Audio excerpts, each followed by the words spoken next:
booliiska magaalada Oslo ee caasimadda waddanka Norway ayaa ku baxay dhacdo argagax iyo ama kaagba leh oo ka dhacday xaafadda Greenland ee magaalada Oslo oo ay Soomaalidu ku badan tahay.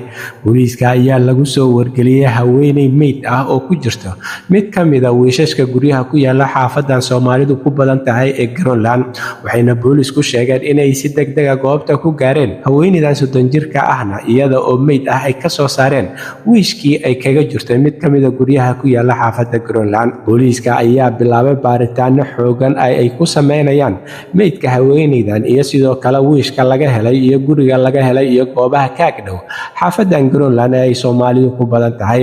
Waxaana lagu soo waramayaa baaritaan ay sameeyeen booliiska kadib ay u soo qabteen ilaa iyo 3 rag ah kuwa oo lagu tuhmayo in ay ka dambeeyeen dilka haweeneydan laga dhex helay wiish ku yaala guryaha xaafadda Greenland.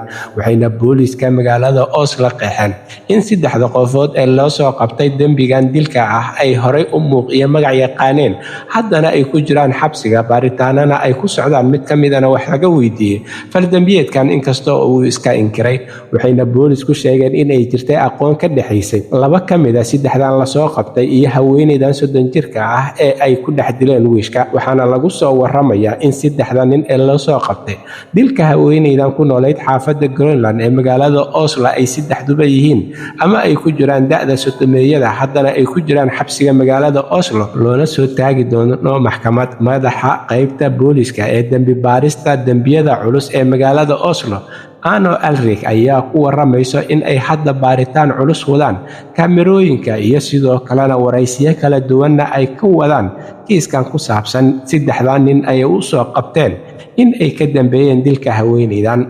Waxa ayna intaa ku dartay in qareenada u doodaya 3 nin ay dhammaantoodba sheegeen in ay ragga ay u doodayaan ay ikirsan yihiin dambigan ah inay ka dambeeyeen dilka haweeneydan 30 jirka ah ee lagu dilay xaafadda Greenland. Booliiska ayaa weli raadinaya cadeymo ku saabsan kiiskan, baaritaanadooduna waxa ay sheegeen in uu weli socday. Booliiska ayaa ka gaabsaday in ay qeexaan oo ay qeexaan nooca dilka uu u dhacay iyo in loo adeegsado hub iyo in kale, ha yeeshee waa ay ka gaabsadeen.